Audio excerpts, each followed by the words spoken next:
everyone, and welcome to Sunday KenCast. It's great to see you all today, and I hope you all remember to save silver. Mm. So, everyone, I'm very happy to have you here today. We're going to be talking about something important because we're all interested, at least most of the people watching are very interested in the entertainment industry. We have certain favorite shows that we like to follow and movies, and that's all on hold right now because of the strikes. We have dual strikes. We have the writer's strike and we have the actor's strike. And they have been going on for a long time. The writer's strike's been going on for over 3 months. The actor's strike, I think, is now over a month long. And we don't know what's going on. We don't know how things are happening. We're going to try and see if we can tell what's happening, though, today. We're going to read news stories, and we are going to get the commentary and opinion of one of my favorite media watchers on the internet. You have seen him on KenCast before. Ladies and gentlemen, I'm very happy to introduce Stryfe the Warrior. Strife, how are you today? Hey, Ken, I'm doing fine. How are you today? I'm doing great. It's as I was kind of saying before, it's kind of tough right now for us, right? Like let's set the stage. Like I know a lot of people have watched our channels, for analysis and commentary and news on favorite shows and movie series, and we're not covering them, like we were before, uh, because really the unions have asked, and we want to be in solidarity with the unions on these types of things, and so we're being very careful to just do reviews or to cover things from a 10,000 foot level perspective. I don't know, how do you feel right now about the strikes, and how has it impacted your work and your content? Yeah, so I've definitely taken a break just to kind of stand in solidarity with everything, and which to me it's kind of fine because I may have talked this before, like either on my own live stream or just kind of candidly among my community. But when it's like when it's kind of go time, and what I mean by go time is like when a new season releases, I'm like pretty much working nonstop to try to get content out as much as I can. So and because of that, that kind of causes me burnout very quickly. So at that point, within like by the end of the month, I don't want to have anything to do with Cobra Kai anymore. Like at least for a Right. time being, just kind of take a break. So in a way, just kind of like the one upside I'm seeing to this is that it gives me a chance to like work on things in the background and kind of really refine it. While things kind of get sorted out. And I, as I said before, I agree with why they're striking, and I definitely support it. So, and to me, morals are way more important than money. So, Right, exactly. And the things we love are created by all these wonderfully talented people, and right now they feel like they're not getting kind of a fair deal, and everyone deserves to be able to make a good wage for the good work they do. And yeah. so yeah, I'm with you. I'm with you, Strife. We're gonna try and hang with everyone here. And what we could do, and what we're gonna do today, is go over what's happening, like what's going on. Can we tell if this is going to end soon or not, or is this going to go on for a very long time? We're going to try to get to the reasons for this as well. Now, before we do that, I do want to bring people's attention to your channels, because if anyone is watching now that has not gone to your channel, subscribed, I want to point them to you. Let me add this. This is Stryfe the Warrior. This is his YouTube page. You can kind of see on here just all like the amazing videos he does. And he's done great stuff on, say, Cobra Kai, Karate Kid, but also the Rocky series. Really great stuff. Everyone who's a fan of this channel needs to subscribe to your channel. But then, Stryfe, you've also got another channel, Mhm. Strife's Gaming Realm. Tell us about this. Yeah. Well, first of all, thanks for the shout out. And then, so yeah, Stripes Gaming Realm. This was something I've kind of always promoted in my videos, and I was always like, yeah, I'll have new clips and uploaded. And then, because I was working on videos, I didn't have a chance. But now with the strike going on, I finally have a chance. So, first and foremost, before I did analysis content, I've always been a gamer. So, I grew up with the Super Nintendo, 64, PlayStation 1, all the great consoles. So, and I also before I did my analysis work on YouTube, I used to stream video games too on Twitch. I've Yeah. kind of done some gaming streams on my main channel, But this was something, a channel I kind of wanted to like have like an archive of like some moments, which are either great moments or funny moments. So lately it's been what I've been kind of playing, even though I kind of took a break from it for now, was Street Fighter 6. Really fantastic game. It's a really great entry in the Street Fighter series. I have a few Wow. clips in there from Overwatch 2, Fortnite, also some repurposed clips from my Twitch streaming days, like Smash Brothers. Played that quite a bit too. So I'm also going to be planning to do eventually, once I kind of get things ironed out, live stream gaming live streams exclusively on this channel.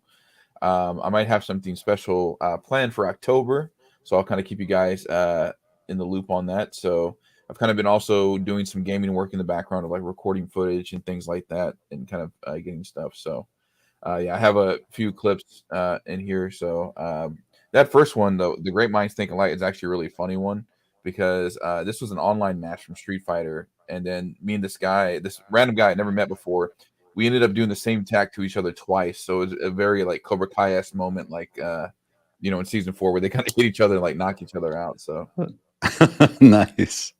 yeah. Yeah, that's great. Everyone, just so you know, if you're into gaming at all, Strife is like an expert. He is incredible. I've been very lucky, very fortunate to play with him live here.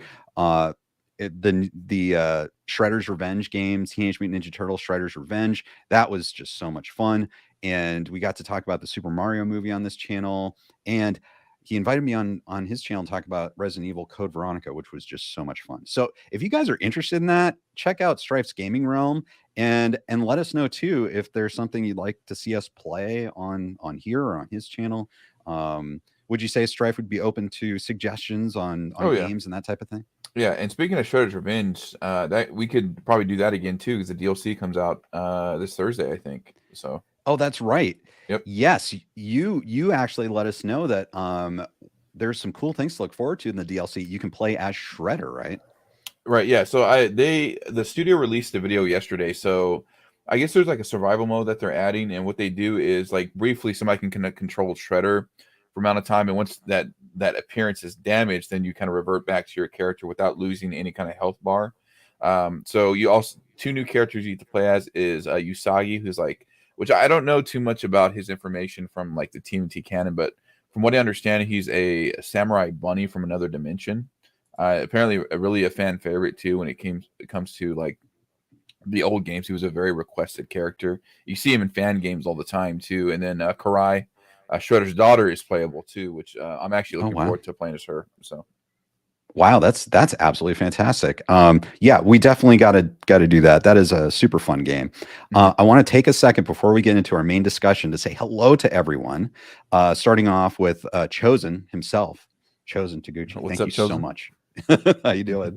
AEH, it's wonderful to see you. Lisa Barrett, great to see you. Tig Terry Silver Rocks, thank you for being a champion channel member. And I do want to point out that Tig Terry Silver Rocks is an executive producer of this KenCast. So thank you so much. It's always great to have you here. Uh, and we've also got, let's see, Clifford. It's great to see you, Clifford. Thank Hey, you for Clifford. being a channel member. Nerd World, Darkest Hour says, with the latest I read from Bob Iger, the disconnect between the two groups is still vast. Yes, Strife. We're going to get into Mm-hmm. all of that and that disconnect. This is really weird, by the way. This is so weird right now. I mean, just in the history of entertainment. So we'll be getting into that. No More Drama says, I think they not being able to market it will lead to slow sales, huh? That's, we could talk about, Jolo Mataduena from Cobra Kai plays Miguel.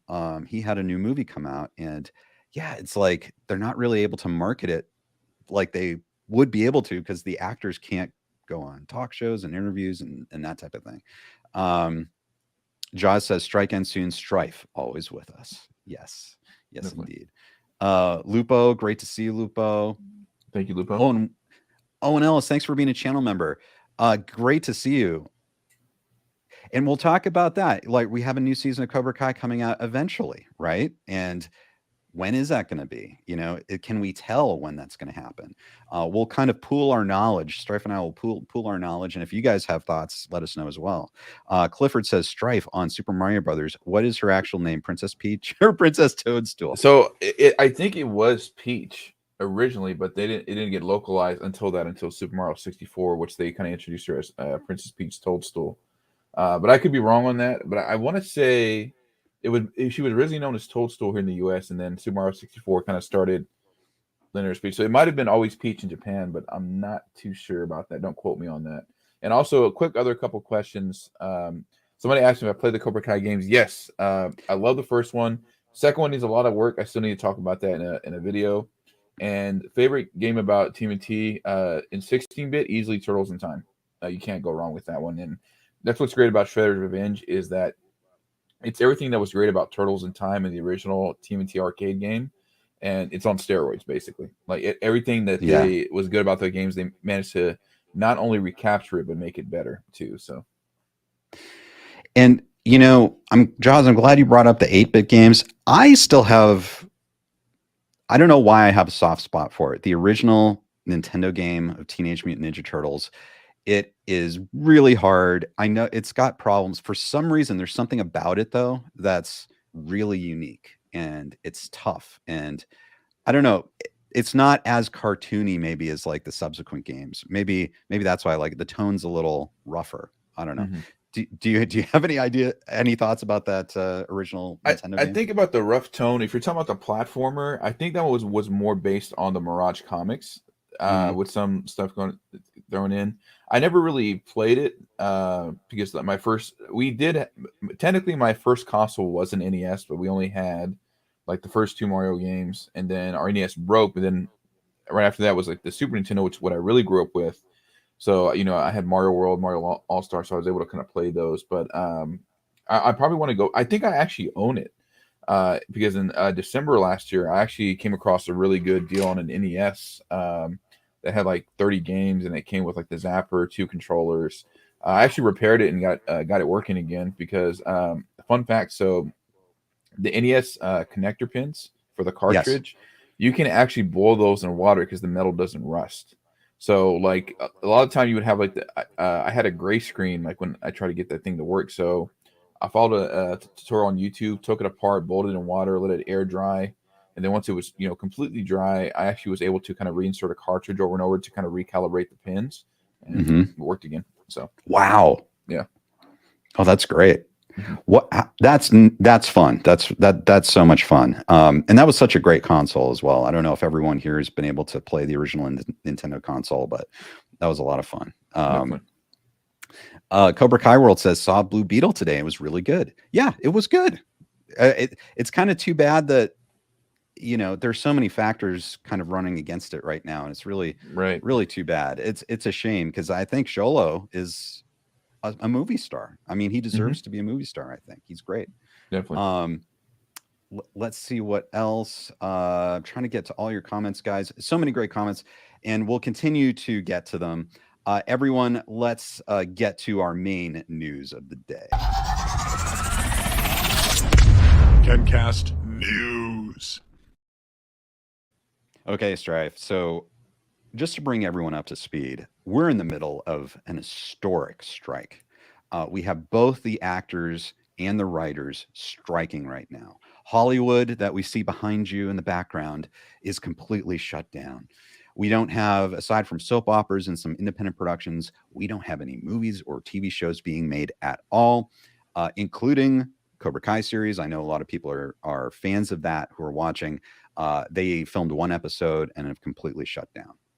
And we're going to try to figure out if it's close to being over, but until it ends, nothing is going to start production again. And I don't know, what are your thoughts right now as being a fan of entertainment, a content creator? What are your thoughts on the current situation? Well, I mean, like I said, I agree with the strike and why why they're striking. As we both said, they definitely deserve a fair wage. Like how long it's going to last, I don't know. I mean, I think if we're lucky, we would probably see, Cobra Kai sometime like late next year. It's just kind of hard to say. But there, especially with AI being such a popular topic, and that's something we'll kind of touch on a little bit later. I know that's another reason why, they want to strike, because of, they can basically say, hey, we're going to use your likeness and not pay you for it, which, obviously not right. So, yeah, it's very crazy, too. And, obviously it, like you said, it affects us as YouTubers too, because we want to kind of navigate where we're still supporting the work, but also respecting the strike as well, which is kind of why I've been working on other things and working on things in the background until, the time is right, and then able to put out content again. So. Right. Yeah. And if anyone's just tuning in, that's why we're kind of not covering these shows like we were and doing these analysis videos and everything, is just because we're in solidarity with the unions on this. And, they've kind of just generally asked voluntarily if content creators could kind of refrain from doing that. Right. So that's what we're doing. And, we do believe that a fair deal needs to be reached. Mhm. That said, we're going to try to cover this in an objective way, and kind of like try to understand where both sides are coming from on this, or all sides are coming from. Let me pull up an article. This is from the Hollywood Reporter, and here's the headline: Strife. Talks between writers' studios at a standstill after week of trading barbs. There is no date to return to the negotiating table as the Writers Guild strike heads into its 18th week.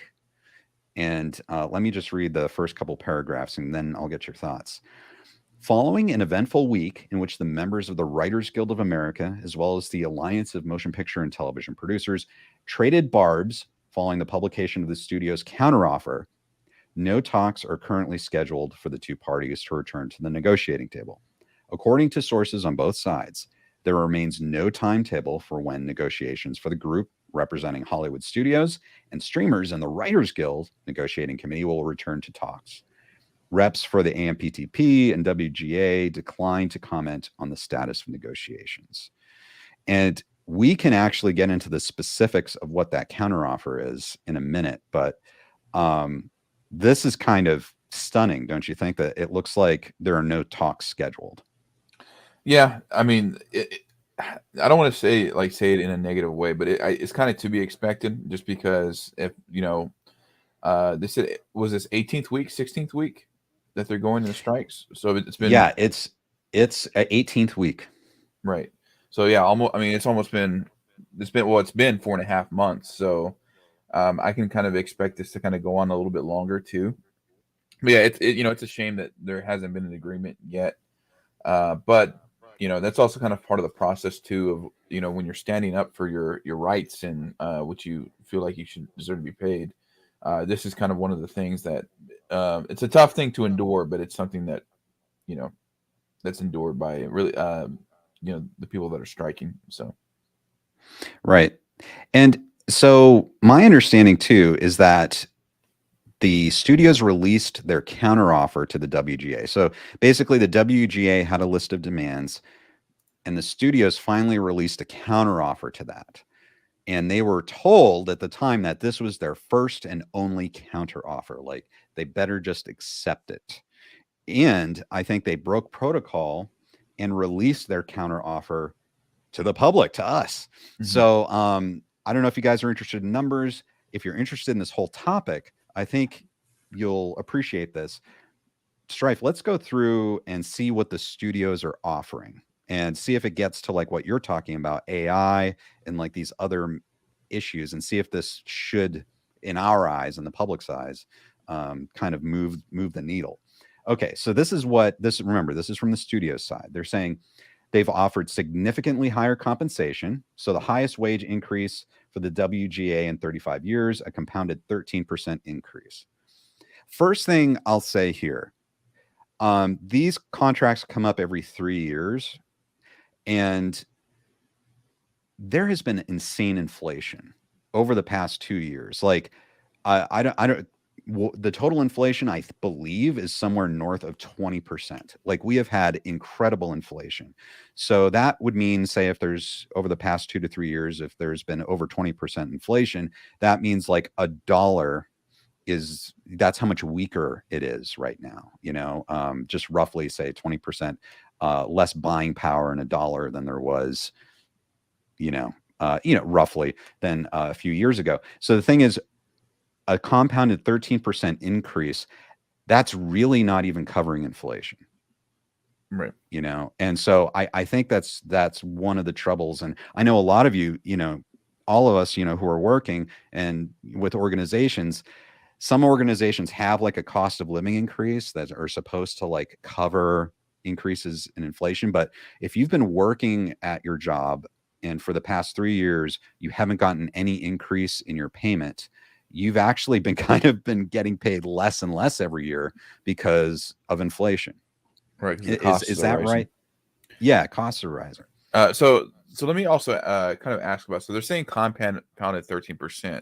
So they're saying increase 5% in year one, and then so when the next year increases, are they just saying, okay, so since we increased you by 5%, so say for example, I'm just kind of throwing numbers out there to kind of understand. So let's say it went from 1,000 1,005. So when they're saying a 4% increase, is that on top of the 1,005 or on top of the original 1,000? I think it's on top of the 1,005. Gotcha. Okay.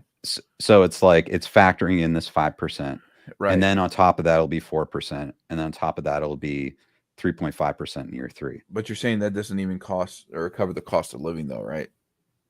Yeah, because proposing, right? Because it's saying like the minimum, like this is the minimum wage increase. Even this first year, it's 5% over the last agreement, which was 3 years ago. But as we talked about, inflation's already like probably, over. Say, oh, 20%. I see what you're saying. Yeah, like just doing 5% of the original pay, pay. Yeah, that doesn't make sense. Right. So so it sounds good when you read it, like, but if you think about the numbers, it doesn't seem like enough. Right. Okay. So, but they're basically saying that like, so they gave some examples, like the previous minimum was $9,888 per week, and that would bring it up to $11,317 a week for guarantees up to 9 weeks. Now, okay. And I think that's factoring in, that's the compounded increase over 3 years. So that's not like the instant change. Now, a lot of people see this and they go, hey, wait a second. That sounds pretty good. $9,888 a week. That sounds pretty good. But it's important to remember that this is not the guarantee of up to 9 weeks. So basically, you're not getting that for all year long. You're getting that for 9 weeks. And that is kind of like the difference in the industry versus working just a 9-to-5 job all year. You're working all year long and you're getting that annual pay. But this is, just weeks out of the year, like maybe up to 9 weeks. And so here's a question. So that you're saying then the writers don't work all year round. They're only working like, a certain amount of time, right? So like, what would you say on average that they would like work per year? Like half the year? No, I've heard listening to some writers on like some big shows. That's the problem, is like the shows or the studios would hire writers for maybe like 6 weeks, 7 weeks, and then that's it. In the past, the writers used to be more of an integral part of the actual production of the show. So the writers would continue to work while the show's being produced. But I think a lot of shows are cost cutting. And so they're only keeping the writers around for like maybe 6 or 7 weeks. And then goodbye, we'll see you next year. And so they kind of have to make a choice. Do they get another gig? But sometimes they're expected, if they want to keep working on the show, that they have to be available for the next season. Yeah. So I think that's part of the trouble. Yes, and see, that makes sense too, because when you're a YouTube partner, you're essentially a 1099 contractor. Like for me, for example, and I'm going to talk openly because I don't care. Sure. Like for me, like when Cobra Kai a new season drops, it's a really good time for me to work because I'm at the height of the algorithm and things like that. I'm putting that out there, but it's not like that for me all year round. So that's kind of why it's hard doing my content that way, because it's just like, yeah, for those few weeks I might get, some decent ad revenue, but then it's not a guarantee. I'm not being paid like that all year. Same thing with my in real life job. I'm a 1099 contractor in what I do as well. And this past year actually has been really rough for me, because I had clients cancel their contract. I've had a client cut back on their contract. So yeah, it's like you were saying, that might sound good, if you're getting paid way less, like from a 9 to 5 to writers, like if you're not making 9,000 a week, but if you're only going to be hired for 6 weeks, then you got to worry about, okay, what am I going to do after that 6 weeks? There's no consistency, there's no guarantee. So it's kind of the same thing here, and that's kind of why I kind of resonate with this too. It's just like, yeah, it's not a fair wage that they're being asked to pay. And the thing is too, is like, when I can understand an argument with like, well, I'm not getting paid 9,000 a week to do my 9 to 5. Well, yeah, but think about it this way: if the studios are making a lot of money, then they're keeping way more than they need to for, compared to the writers. That's just kind of like enough said as far as that goes. So yeah, I know. And I love your point about, say, the YouTube being a YouTube partner and this whole like contract thing, because you're right. It's very similar. And you do have that feast or famine thing going on. And that's why we always appreciate if we have memberships, channel memberships. Thank you guys for being members, like Owen, who's watching from the UK. Thank you for being a channel member, Owen, and all of you, because that helps, it at least gives us something where we can, to cover the costs of like our software, wherever we need. And so we thank you guys. But it's kind of the same thing with writers. What do they do in the meantime? I know a lot of them, do ride share stuff. They get gigs, something that they can keep the money coming in. And and Wang Shaftesbury says the cost of living has gone through the roof. It really has, everywhere. And Paula, great to see you, Paula. Thanks for joining us. MOTU Thunder says, will there be new characters in season 6 of Cobra Kai? Well, it's a really great question, but I had the opportunity to go down and talk with the big three and some of the actors. Definitely check out that video on my channel. But Strife, there's nothing and that's the thing that's so interesting. There's nothing going on right now regarding season 6. Yeah. Like, they've already got the general outline plan, but they really only wrote episode 1. They've only really produced it.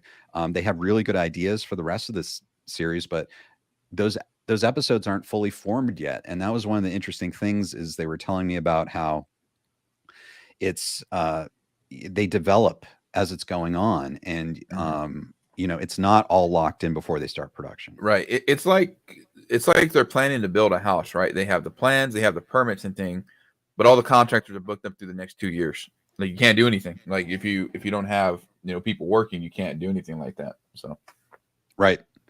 I know, and we can get into later, but like, once the strikes are over, it's almost like, what if everyone is trying to book the same people, and people are double booked, and they already had projects, and like, how are you gonna manage? Like, even if they want to produce like season 6 of a show like Cobra Kai, is everyone going to be available when the strike ends, or are some people going to be double booked or triple booked? It's really, when can they start shooting again? Basically, I don't know. But let me continue here. Sure. So we talked about the pay, and then another big thing was the residuals. So like, Strife and everyone watching, if we're watching, streaming shows in the past, if it's on television, if it's on video, home video, the writers and actors might get residuals. So every time someone rents it or someone watches it on television, they'd get a little bit of a residual. And that's how they were able to keep going through the famine moments, as far as like, they get that income to help supplement their bills. But that's kind of dried up with streaming and Netflix and those types of things. They're not paying out residuals on these streaming shows. And I think it's mainly because it's a completely different model. It's people are subscribing. It's like a one-time monthly payment, and that's for everything. And so, Strife, if you're watching Netflix, I don't know, maybe you'd be watching Cobra Kai, but you might be watching a bunch of other things. And it's like, what did you pay your subscription money to watch? Right. Like one particular show or all of them?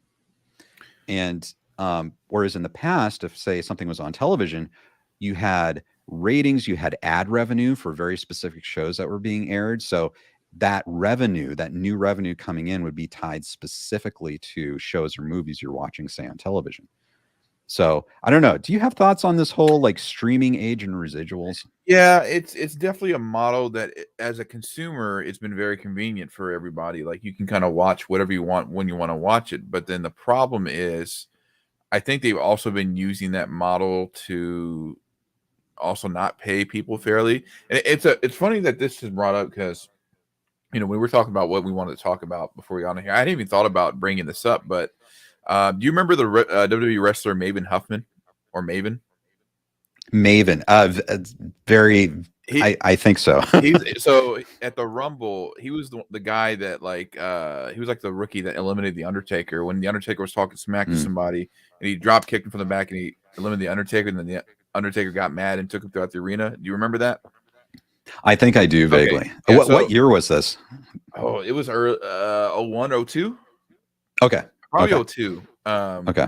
So anyway, so he just started a YouTube channel where he's been talking about what it was like working for the W for about 4 years, and like he talked about different things of who the wrestlers backstage were like, how much did he make, what it was like, on the road. And so I had just watched the video of like how much he really made, and one of the things that he mentioned before the network came along, he would make, and because of how DVDs were and like the residual stuff, he would make like 50,000 or not. I'm sorry, not 50,000, 5,000 every quarter.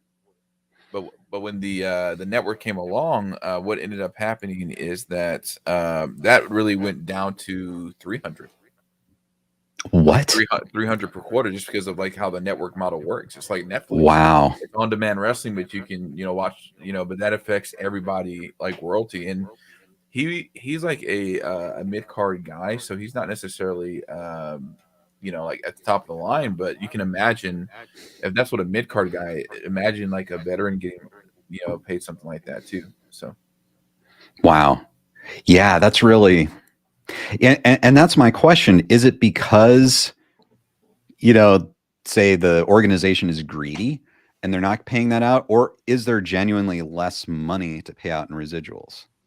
I don't know. What do you think? A good question. Yeah, I think it could be either or, but it's like I said, it's a double-edged sword, because like from a consumer standpoint, being able to watch whenever you want, it's amazing, because like it's like instead of like back in the day before that existed, you'd have to like go onto YouTube and hope like that movie clip existed or the match clip existed from if you're watching wrestling. But now it's just like it has its pros and cons for sure. Right. So that's the new world we're in. Okay. And then so this is what the studio has said that they're offering now. So they're saying a new structure to train writers to become show. Oh, okay. So they've kind of snuck this in. So let me just cover this. It's another thing they've complained about was the fact that the writers, as we talked about, worked 7 weeks and that's it. Goodbye. See you for the rest of the year. But they wanted to keep writers on, the guild does, so that they can train them as producers and showrunners for the future. And so this is what the studio is saying is like, we're going to give a new structure by guaranteeing the length of employment and requiring that these at least 2 writers get to go into production and observe the show and work with the producers. And in a new compensation structure, a minimum of 10 weeks employment. So that's a big problem, as we were talking about. The number of weeks is kind of short. The week rate of pay will increase by 43.8% over the current rate. And this is interesting too, because I guess this is development rooms, but this is different than the numbers we saw before, where the 9,888 is up to 14,000 and not 11,000. But okay. And then so I don't know what it said. Oh, okay, so this is the residuals. A total worldwide domestic and foreign residuals would increase from 72,000 to 87,000 per episode for 3 exhibition years. I'm not exactly sure the significance of that, and I don't know what that number means. I don't know either. Yeah. Okay, so another thing is, so it seems that like it didn't touch the residuals argument. AI. So this is something that's near and dear to your heart, Strife. And this is what they say: landmark protections for writers surrounding the use of generative artificial intelligence, GAI. Written material produced by GAI will not be considered literary material. So I'm guessing that means it's literary material, I guess, would mean what? Form the foundation of a production? Yeah, that or script. I don't know. Yeah. Right.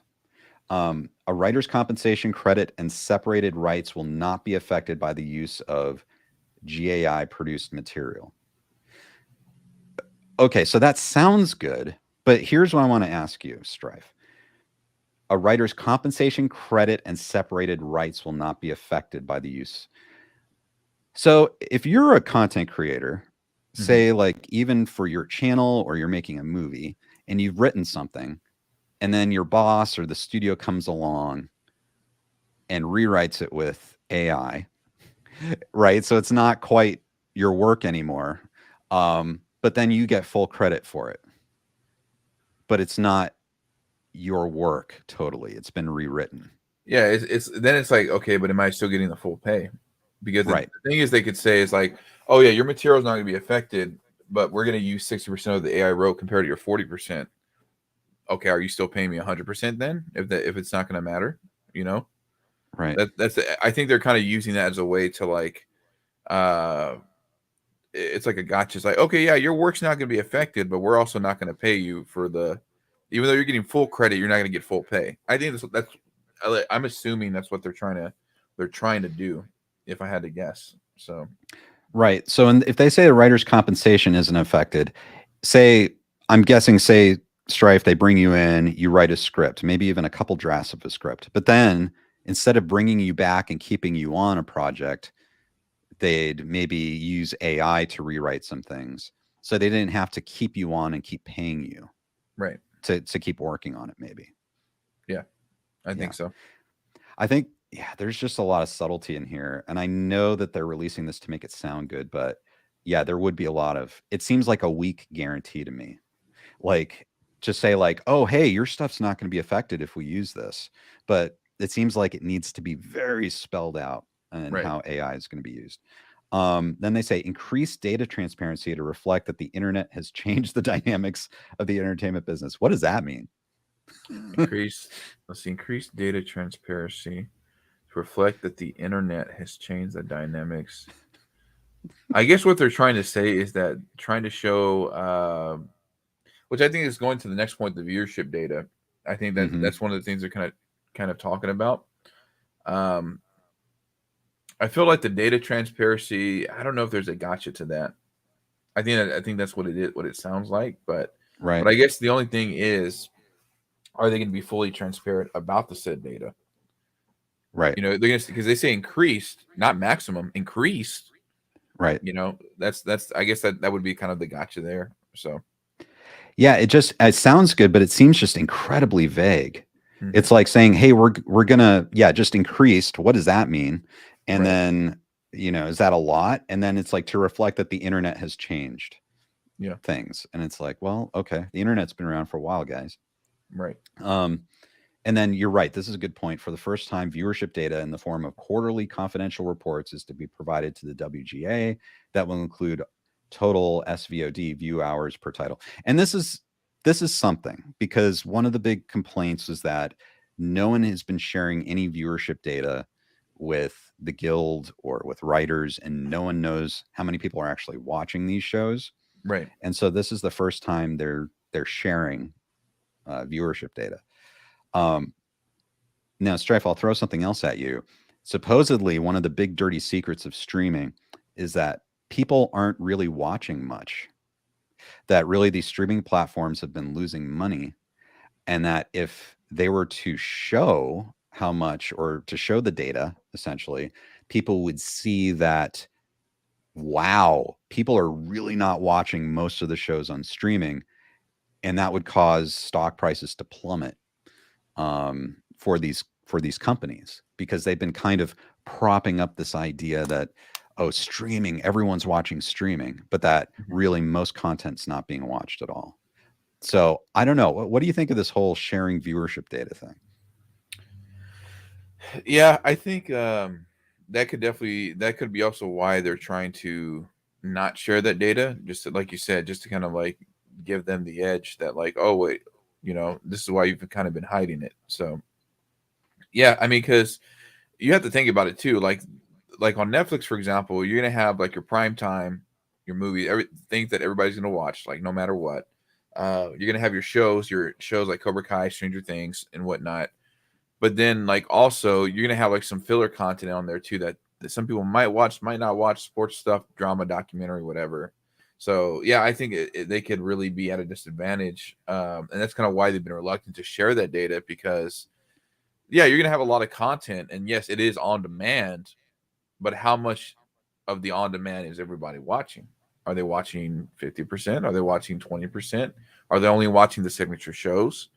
Because then it's like it's kind of like, I guess in a way, it's like going to a supermarket and having options, but you're not buying all the options. You're only buying the option that you want. So Right. I know, which is different than, say, in the cable model, where you have these networks that you might go to. You might have certain networks, or you flip through and it's provided to you. Something's on, and then you might keep watching, or there is something on specifically, say on HBO, like live right now, and and everyone's watching that who's watching HBO. But now, yeah, you're right. It's like there are just so many options, a supermarket of streaming options. Yeah, you're right. Maybe people aren't watching these things. Thank you guys for the comments. Wank Shaftesbury says, without writers, you don't have anything. So it's curious they don't get much money. Yeah, it's a good question. And he also says Undertaker, loved him. Yep. And Shin Batman says, and not to mention, you don't have much of actors neither. Right, because the actors are part of this. They're not even negotiating with actors right now. Right. We don't have news regarding the SAG strike. Darkest Hour says CEO profits are skyrocketing. The money's there. Yeah. And I think that was a response to what we were talking about earlier. Is there enough money from the streaming? So yeah. And another thing too is, I'm wearing my Mickey Mouse shirt. Disney's a big company now, especially with genre fandom. The thing is, with these companies, they have gotten so big. They are covering so many things. It's not just entertainment. Like, take Disney. Disney owns so many different things. Right. And they keep on acquiring like new divisions, new assets. And so it is a crazy business. And say Bob Iger is over all of those businesses. So we see that CEO salaries are huge, but at the same time, they're managing so much more, and they have to be, competent at managing more than just TV and movies. They have to manage like everything, and there's so much revenue coming in. So is there an argument to be made that CEOs' salaries are increasing and they're huge and they're insane, but the movie and TV part of their business is only a fraction really of the revenue that's being pulled in? Yeah, I think and see, this is kind of where it gets even beyond the strike. It was like whether it needs to be a cap for salaries too. That's a whole completely different issue, probably for another time. But yeah, it's just so many different factors too, because it's like, yeah, I get that. Like, if you're the CEO, you're definitely going to get paid the most because you're managing thing and you're also managing other stuff. But if it's like, even then, if you're just overseeing it and you're having other people manage it, do you really need you know what I mean? Like, do you really need the extra money? So, yeah. All right. I know. Yeah, something seems out of balance. Wank Shaftesbury says there's a lot of creative accounting. I think that's probably true. Yep. Flip the Script says, hey, hope all are doing well. Really hope they resolve things soon and reach an agreement. The younger cast are aging pretty fast. Yep. And we can say this with all the shows, right? We could say it for shows like Cobra Kai or Stranger Things, like anything that has like a young cast, they're getting older. Right. Do you think that's a problem for these shows? For a few of the actors, maybe. Yeah. Well, I mean, yeah. If you're saying in general, yeah, definitely, because you're gonna have like time skips, like essentially, and that's you're not gonna really have a way to explain that, and you're gonna try to have to either like use makeup or a lot of de-aging CGI to kind of do that too.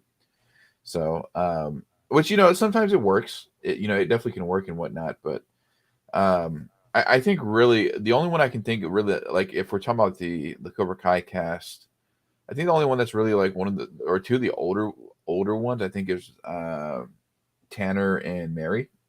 Mm-hmm. Because I think Mary was the same age that Ralph was for season 1.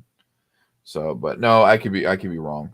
I'm not sure. But yeah, I think his Cholo actually was like 17, like when they filmed season 1. So, Mm-hmm. yeah. But yeah, that definitely could be a thing for sure if it's soon later rather than sooner.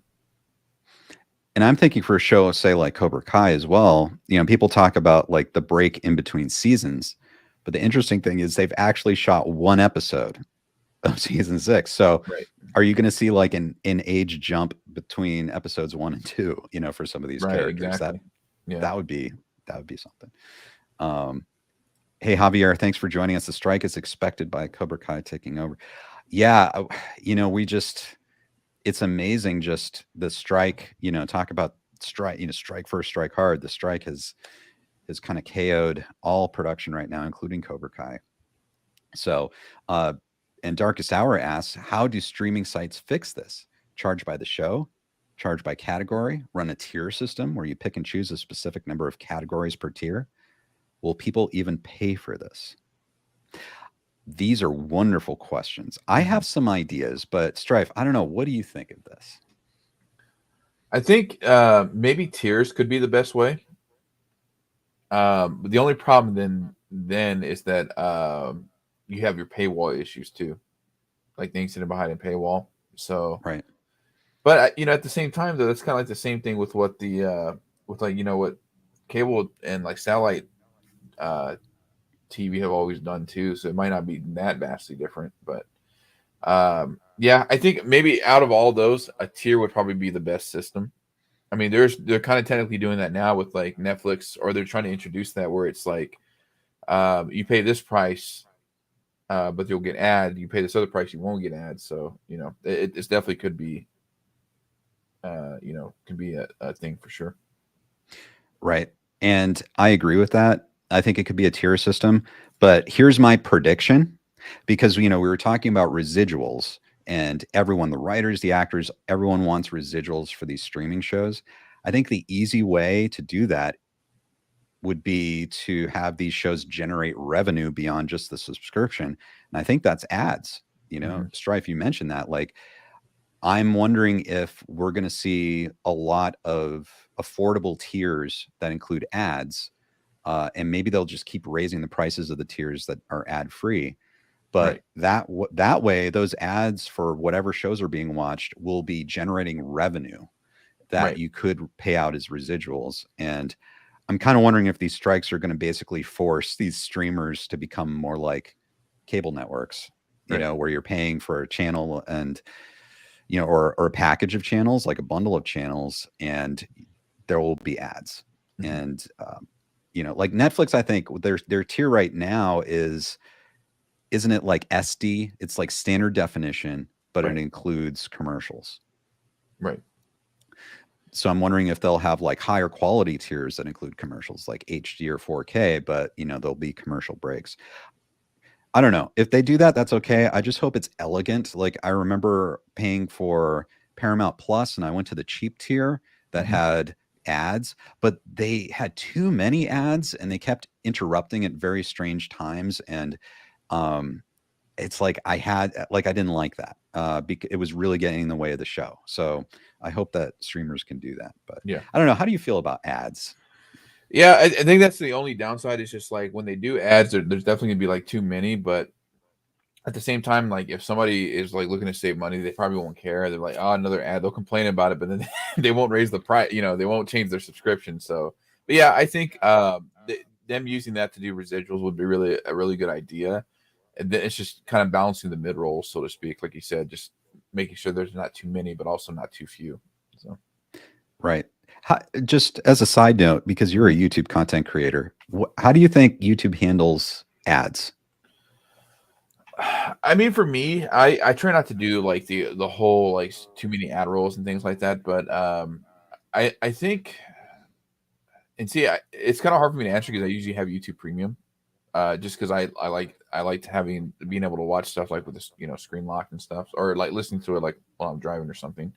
So Yes. I'm not too sure, but it's been a long time since I've had a non-YouTube Premium subscription. Like I think I actually started getting Premium because of Cobra Kai, because when it was on YouTube back then, and I just kind of kept it since then. But Yeah. I don't know. How do you feel about it? Like, or do you have Premium too?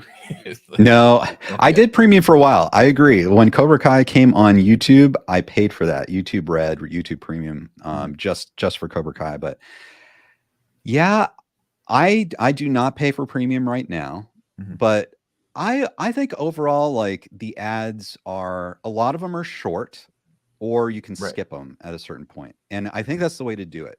And I think they're more powerful that way. Like if companies can do ads that are like 5 seconds or 10 seconds, that's great. You see some of these streamers and their ads, and they're like 30-second ads, and they're multiple ads. And I just don't think that's effective in like an on-demand streaming environment. Like yeah, Twitch, for example, like some of their ads are like ridiculous too, and they don't even really benefit the streamer as much unless they're partnered or something like that. But yeah, the ads can kind of be a mutt, and then because then like you'll see that the stream's still going on in the corner, but you can't hear anything that they're saying. So right, yeah. But who knows? We'll see. But I'm this is my humble prediction that I think we'll see a lot more like ad tiers. And that maybe sort of like YouTube Premium, if you wanted to pay for ad free, maybe the prices will just keep going up, and they'll be very expensive if you want to do that. Who knows?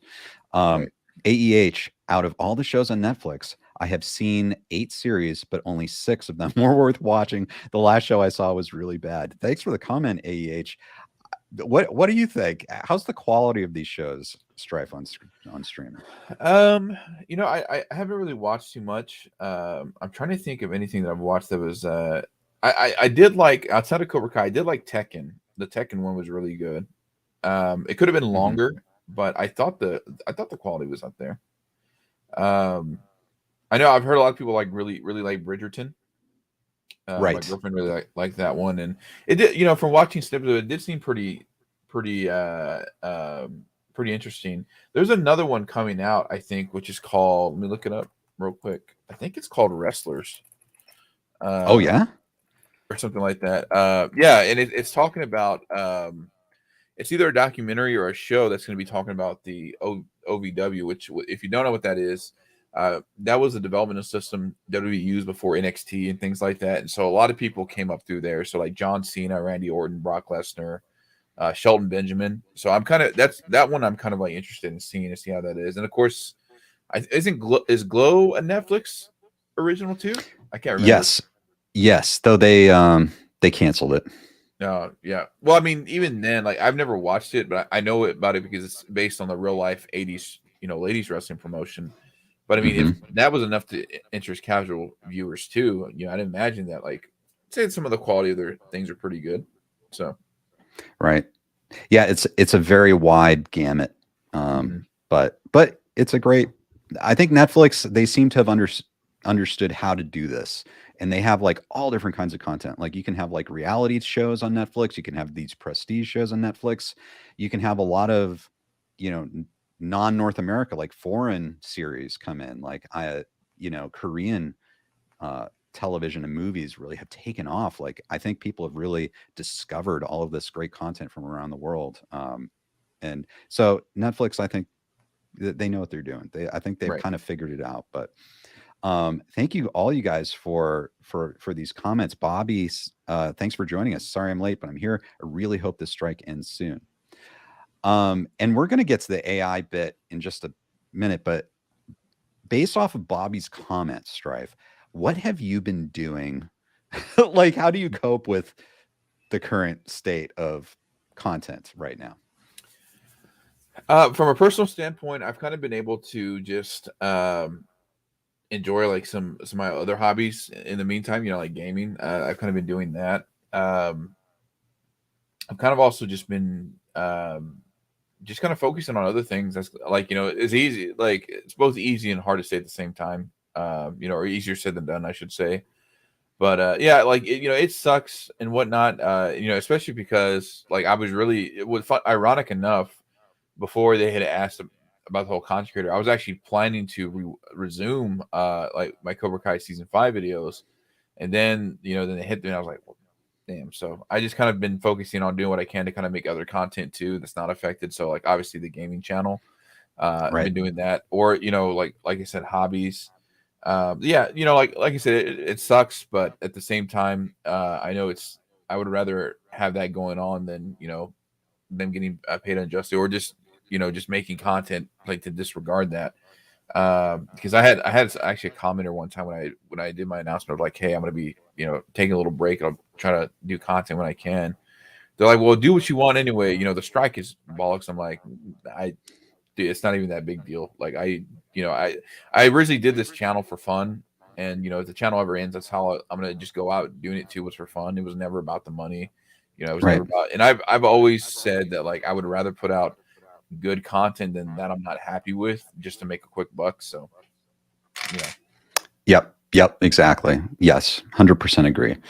Um, and lots of great conversation on here. Don Power Ranger says, hello, Ken and Strife and all, and happy National Cinema Day. I hope everyone is well on the day before Power Rangers Day, despite the passings of Bob Barker and Arlene Sorkin. Oh yeah. Yeah. This week has been crazy because we lost Bob Barker, Arlene Sorkin, Terry Funk, Bray Wyatt passed away, which I was very, very sad about that because he was only 3 years older than I was. Wow. So yeah, I basically would have went to school with him, like at that, with the age gap there. But yeah, it's been crazy. It's been a crazy week, all things considered, too. It has been. Yeah. And Don, thanks for your comment, and thanks for letting us know about National Cinema Day. I think in a lot of theaters, tickets are only $4 today. So Mhm. if you haven't been to the movies in a while and there's a movie you want to see, today might be the day to go out and see it. Definitely. James Knott says premium's the way to go. No ads. Yes. And then Owen says, I've got Disney Plus. Yeah, Disney's a big. Do you watch Disney Plus? Do you watch any of those Marvel or Star Wars I've shows? wanted to. One of the ones I've always wanted to, and it's something I might cover in the future. And I'm kind of sad it got canceled because it had potential, but it was kind of doomed because what some cast members leaving was the Mighty Ducks Game Changers. That one interested me too. I know a lot of people are saying, "Oh, that's like Cobra Kai because they're doing the whole thing," but I'm like, yeah, but like if we want to make that argument, like I've always said, Creed was the one to do that first. So that I don't have Disney Plus personally. I know my girlfriend does, but yeah, I that was one that interests me. The Mandalorian here and there. Not that I dislike Star Wars. I've never been like a hardcore Star Wars fan. Like it has to kind of like strike the mood has to kind of strike me to watch stuff like that. But Mm-hmm. yeah, and I've heard the Marvel content's obviously really good too. So that'd be another thing I'd probably be interested in as well. So Yeah. There's interesting stuff on all these streamers, no doubt. We have MOTU Thunder asks perhaps a huge question here. Strife is: will the strike be finished before Christmas? if the strike ended this year, yeah, that would be really cool. I think that would probably be like best case scenario. But it's hard to say. How long did the last strike go on? Wasn't This is, I think, right now we are at the second. Right now for the writer's strike, it is right? barely just the second longest strike. But if it keeps going, it's going to be like the longest strike in history. Mm-hmm. So we might be in uncharted territory pretty soon. Yeah, for sure. This is a really great question because I think it points to the fact that this strike has been going on so long that there's something historic going on now, that the terms they're trying to come to an agreement on, they're not even really negotiating on right now, are probably have huge implications for the future of entertainment. And I bet that's why both sides are really digging in. Strife, this AI thing, Mm-hmm. and I know that this is near and dear to your heart. You actually brought up this article or this news this week that a federal judge here in the United States rules AI art ineligible for copyright. And then I'll just read through this. U.S. District Court Judge Beryl Howell has ruled that images created by artificial intelligence, AI, cannot receive a copyright. Only those authored by humans are eligible. Computer scientist Stephen Thaler attempted to copyright an image created by his AI program through the U.S. Copyright Office. The Copyright Office rejected his submission, saying that creative works can only be copyrighted if they're created by humans. He then brought the case to court, saying that human authorship should not be required if the image in question meets the Constitution's outline for use for copyrights, that they, quote, promote the progress of science and useful arts. Judge Howell refuted this argument, saying that human authorship is foundational to U.S. copyright law based on centuries of settled understanding. So, Strife, this is really interesting. And can you explain, like, what is this copyright thing? Like, I know some people are, into all this legal stuff, and we see registered trademarks everywhere, but what does this mean about copyright? I think it's a really good thing. It's definitely a good victory because, like, even outside of, well, I mean, it is related. Like, even now at anime conventions and stuff, you have these vendors trying to sell AI art, like AI generated art, and you really can't do that because what AI is doing, like, to create this art, is they're technically they're pulling reference of data from all these other works of art and trying to combine it into something that, but it's not their work. It's not anybody, it's not the person that, clicks the button to make the AI generate that. It's not their work of art. It's not the robot's work of art. It's, you're basically just copying and pasting from all these artists, even so much that they had it to where they still had signatures from the original artists on the AI art. So yeah, it's like, it's dumb. It's just like trying to take somebody else's report and only change your name and then turn it in as your own work. Like, it doesn't make sense. So, yeah, I'm glad that they did that. So that could also kind of help the strike go in the right direction too, because if somebody, for example, wanted to use AI to use somebody's likeness, whether that's their voice, their appearance, or things like that, they're gonna, and without even paying like the original likeness, the royalties and things like that, it's just, it's bad thing. It's bad, basically, is that they try to do it without, their likeness. And then you even get into the whole thing of using AI to replicate people that are now deceased, trying to replicate their voice. Then you go into the whole, like, well, there was no consent, or there's no consent of the foundation. Like, it's a huge mess. So I think the best thing to do is just to kind of leave it alone and not use AI in that way. Right. And even like from a writing perspective, if a studio wanted AI to write a script for a movie or create a property or put work in, this would be kind of a scary prospect. The idea that they don't own that, Right. They don't own that. Like, anyone else could go out and make the same idea. They have no right to it. They have like no copyright to it. So you're right. I hope that helps, the strikes move along, in that the studios really can't get away with using it for anything other than a tool. And one other thing that you brought up that I thought was really cool was, I know a lot of you have seen Top Gun Maverick, and this is a use of AI, right? Val Kilmer's Return, AI created 40 models to revive his voice ahead of Top Gun Maverick.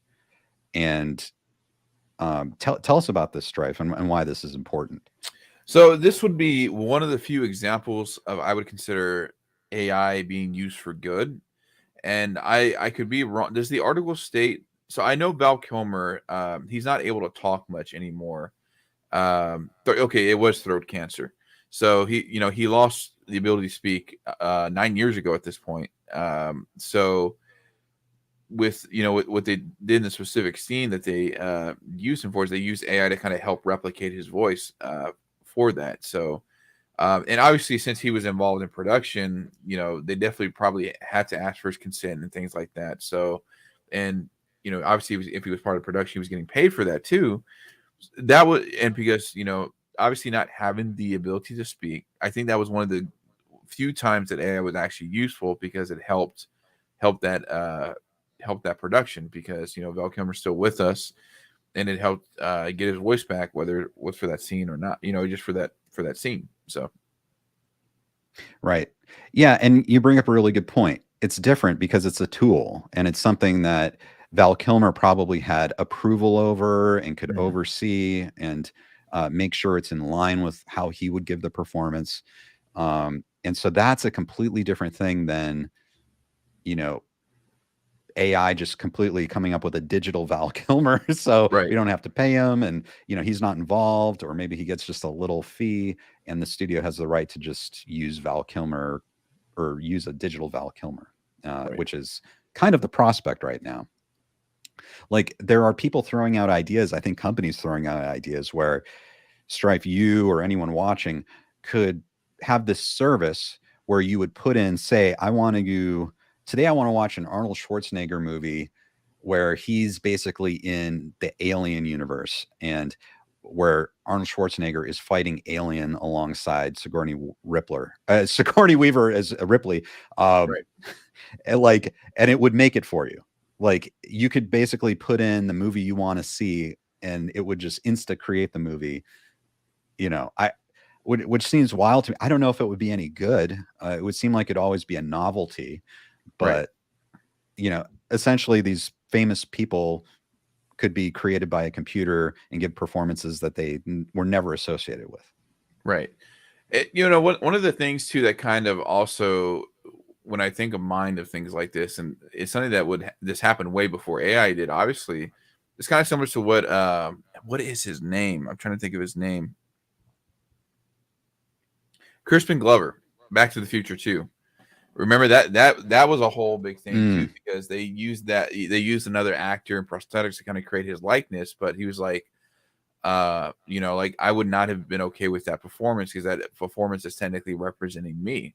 So it's kind of like the same thing. They could definitely use that case as a foundation for all this too. It's because they didn't want to bring back Crispin, I guess, for whatever reason, and they got another actor as a stand-in and a body double, and also use prosthetics to do that. So yeah, that's something they could definitely use for that too.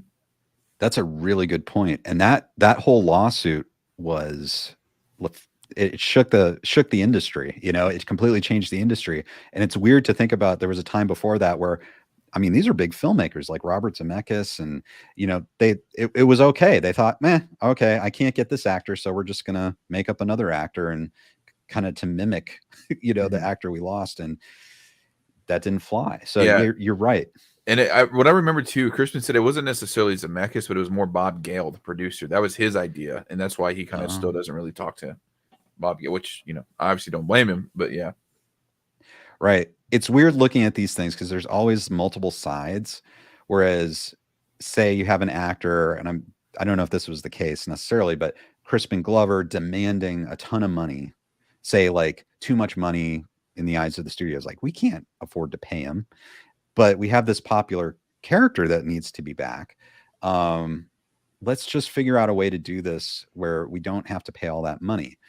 We think that actor is being unreasonable. So, well, you know what we're going to do? We're going to do this. And, but I could see that same thing happening with artificial intelligence, where it's like, oh, this actor is being unreasonable. Well, guess what? Why don't we just use technology to fake it? Right. Yeah. I mean, even from a wrestling standpoint, it's kind of funny how wrestling kind of ties to all this too. When Doink the Clown, when the original performer, Matt Bourne, they fired him because it was more of issues that he had, in his personal life, but they still got another person to do that, to kind of like create the character. And then obviously that character failed because it wasn't what Matt had done originally. Matt was great as a villain, Doink the Clown, but trying to just, get somebody else to be like a good guy, it was just boring because it lost all essence of what, same thing with Crispin. Like, Crispin brought a really good performance as George. Trying to do that with somebody else, it's not the same. So right, exactly. It's so weird. There's so many different angles you could go with all of this stuff. But Darkest Hour says, imagine the rom-com with Marlon Brando, Marilyn Monroe, and Margot Robbie, or Expendables 10 with James Dean and Rock Hudson. Yeah. And it's weird because you say this, Darkest Hour. It's a great comment. And I would be intrigued to see what that could look like. Like if the technology progressed enough, like as an audience member, that would be kind of intriguing. But again, right, there are these ethical issues, right? Right. Yeah, it's tough. Shin Batman 84 says, really, that's news. Tom Cruise is making Top Gun 3 despite he seemed not interested in it. Yeah, I don't know if Owen Ellis said is making Top Gun 3 will come soon. I wouldn't be surprised, but I hadn't heard any official news on that. And of course, we know nothing's being made right now. You know, nothing's being developed either. So Strife, we've kind of gone over all the data, and what can we say? Basically, it doesn't look like anything's ending anytime soon. No, like I said, it would be great if the strike ended this year, but it's hard to say. It's really hard to say if it's gone on for this long, which, like you said, this is the second longest strike going on in history, and especially with AI being a factor of all this too. It's definitely just going to, take a little bit longer, I would say. Yeah, which is scary because a lot of industry observers have said that, possibly if the strike isn't over by September sometime, it could really do damage to the industry, the entertainment industry here in the United States. And yeah, in LA, it's a huge deal. I mean, it's a major industry in the LA area, and, no one's working.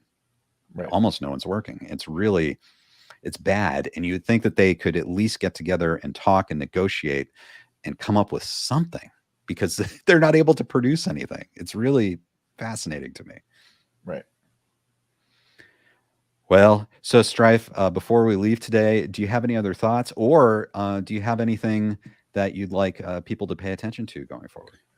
No other thoughts. I think I kind of said my points from here earlier today, but I would just say, just definitely stay tuned to the gaming channel, because I definitely have some content planned for that through the end of the year. So definitely check that out. We'll also start doing a live stream specifically on that channel eventually too. So yeah, just stay tuned for sure. That's all I can say. Okay, and for everyone, that channel is Strife's Gaming Realm. If you're listening on audio, it's STRYFE, Strife's Gaming Realm. I'll have a link in the description. Go follow that for sure if you're interested in gaming. And I know Strife would be happy to have you there. And Strife, I look forward to you and I, hopefully pretty soon, talking about some gaming related things. Sure. Some movies, maybe doing some reviews and critiques of movies, but also maybe playing some games as well. So I'm really looking forward to that. Yeah, me too. Definitely. All right, Strife. Well, thank you for joining me today. Everyone, thank you for watching. It's great to see you guys. Maybe one last question from Matt Moore. Thanks for being a channel member, Matt. So you guys, what kind of impact do you think this has on season 6 with actor schedules and the kids getting older? I think that's a question everyone has. So I don't know, Strife, how would you sum that up? It's going to be a really big impact. Like you said, it depends on the other actors having other obligations, making sure they're not, double booked and things like that. With the kids getting older, unfortunately, that's going to be just kind of inevitable. We've even seen that with like just movies and films too, because of production schedule and things like that. So it's definitely be a significant impact, to say the least. Yep, 100% agree. Thank you for the question, Matt, and thank you everyone for watching today. And we look forward to seeing you next time on KenCast. Go out; it's National Cinema Day, so go out and see a movie for $4. We'll see you next time. All right, bye. Want to be part of the live KenCast show? Subscribe to the Ken Cole YouTube channel and hit the notification bell to get alerts about every new show. Thanks for joining us, and we look forward to seeing you next time on KenCast.